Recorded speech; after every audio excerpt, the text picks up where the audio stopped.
دا کم خلق چې وایي چې رسول الله سره به داسې مینه کوي داسې مینه به کوي دغو خلکو نه زه وړه غونې پوښتنه کوم چې یو آیت وښایه چې الله ویلي وي چې رسول سره مینه وکړه. دا ځان ته ندای قرآن والا وایي او ندای قرآن والا وایي مونږ ته هر شی چې دی نو هغه په قرآن کې ثابت کوي.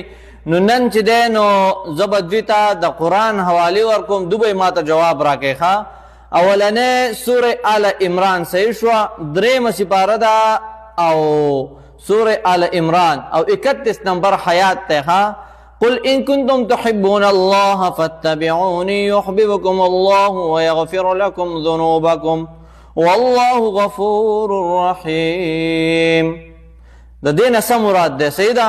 بیا دویم نمبر چې دی که نه دویمه آیات هغه 3 نمبر سپاره ده او 32 نمبر آیات دی.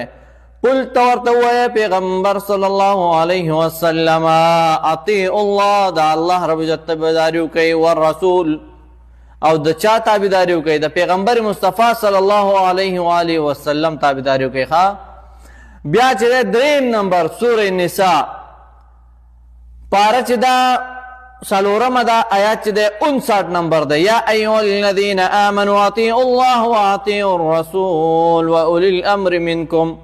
د دې څه مطلب دی؟ بیا څلورم نمبر چې دی نو سورې نساء بیا ده څلورمه سپاره ده، د هغې سره چې دی نو 80 نمبر آیات دی. ښه، من یطیع الرسول فقد اطاع الله.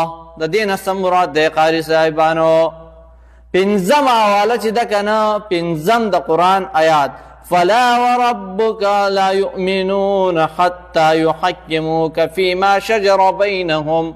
د دې نه څه مراد دی؟ صحیح ده. شپږم حواله چې ده یا ایها الذین آمنوا اطیعوا الله ورسوله. اتمه سپاره ده 20 نمبر آیات دی سورې انفال.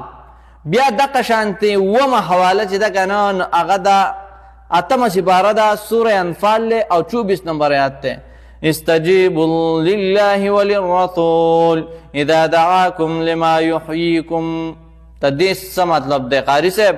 خالص مې د اووه آیاتونه د قرآن نه پیش کړو او د دې جواب ماته هر یو ندای قرآن والا چې دی که نه هغه ماته وکړي.